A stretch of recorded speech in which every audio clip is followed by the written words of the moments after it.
Okay, let's go to the next one. Adrigon says, hi, my name is Denis Gashi. I'm a game art student at the SAE Institute, eager to take my portfolio to the next level. My goal is to become a character artist in the game industry and love to hear your feedback on my work. Let's take a look. Oh, well, that picture right there is already looking nice. Definitely looks like a zombie girl. Have I reviewed your portfolio before? I feel like I've seen your stuff before. Okay, so first impression, man. You have a lot of fan art. This is from Resident Evil. This is from Atomic Heart. So be careful with fan arts, guys. I'm not against fan arts, but the original has already been made. So again, unless you can really match it or get really close to it, you're better off trying to do something that's a little bit more original. So let's take a look at this. Isabella.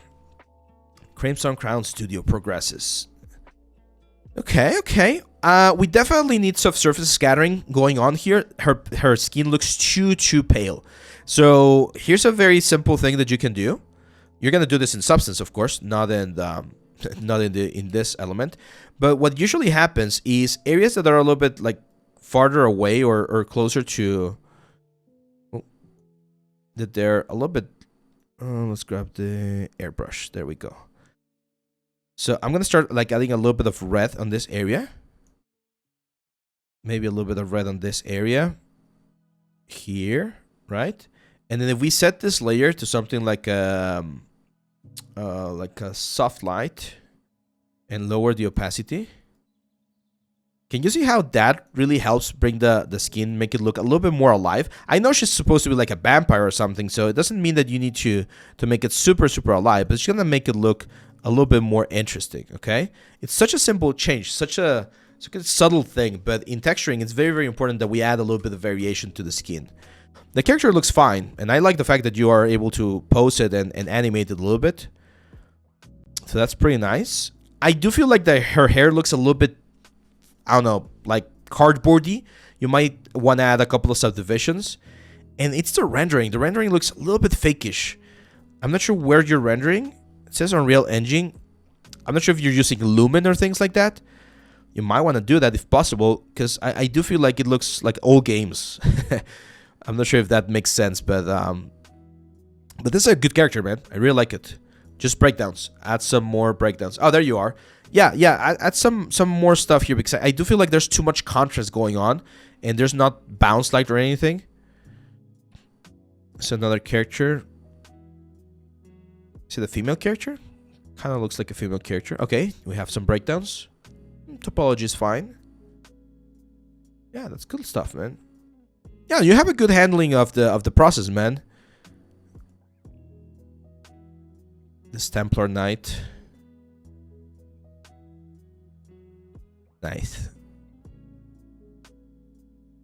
Yeah, no, you're in the good spot. Like the fact that you have multiple characters is already a good sign. I would probably start taking out the ones that are a little bit older, like this one right here.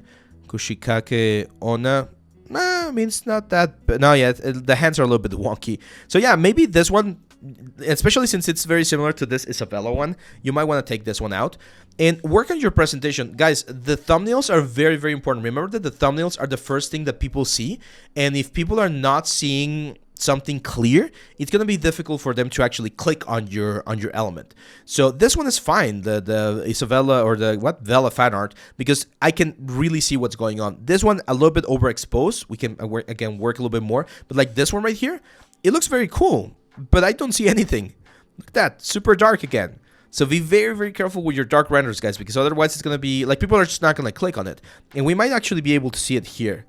You have 211 views on this one, and this one has 305. So as you can see, just changing the light, making it a little bit more obvious, can definitely give you a couple more views.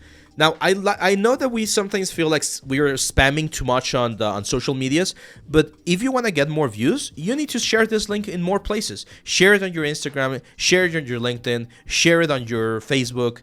Like, share it with your friends. Like, try to share your stuff as much as you can, and your views are also going to increase. And the more views you get, the more shots you have about someone contacting you, right, to offer you a job. Of course, don't be obnoxious and share like 10 times in a single day. But yeah. Okay, cool. Let's go to the next one.